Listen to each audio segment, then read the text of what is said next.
So here's my tree strung up with WS2811 RGB pixels.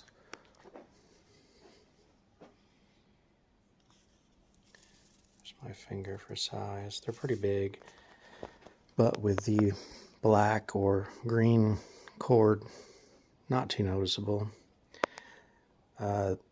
Reason I went with these is because you can infinitely change the colors and the pattern and all that. And there's a bunch of different apps you can do and control boxes, or even program with your computer if you want to get that crazy. But I just have this connected with like a $20 little box from Amazon. App looks like this. And then you can just cycle through all the different modes. And of course, how it'll display depends on how you wrapped your lights. I just went around and around and around. But if you went up and down or something like that. But I think there's 120 on this app. Then you can do all solid if you want.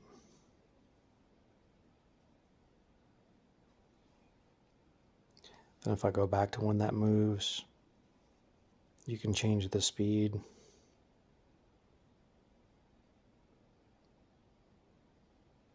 If you want to have a seizure, get her going. That's fine when that flashes. Those are pretty crazy. New backwards. Blech. You can change the brightness also, which is nice.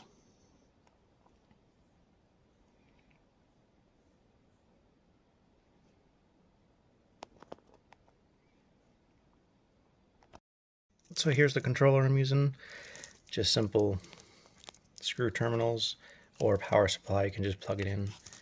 And then here's your connections for the lights. You only need 3 if you're doing the WS 2811, which is your, I want to say industry standard, but most common. I just not using the, whatever that one is, CLK. Power, data, and ground. You can see 3 wires, power, data, and ground. And the brand that I have actually says the words on them. It's kind of hard to focus, but you get the point. Each pixel has a chip on it.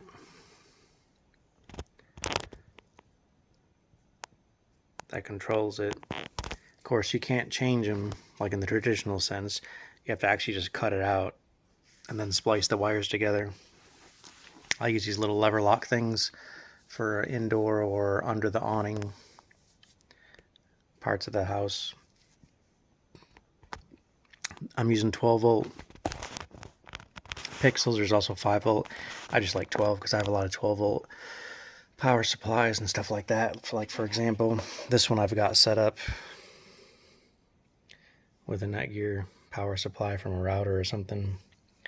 It's 12 volt. Of course, it's not going to focus, but 3.5 amp, which it's pretty warm. So I'm probably going to upgrade to like a metal housed larger one. Probably go 5 amp for the tree. I'll put a link in the description for all this stuff.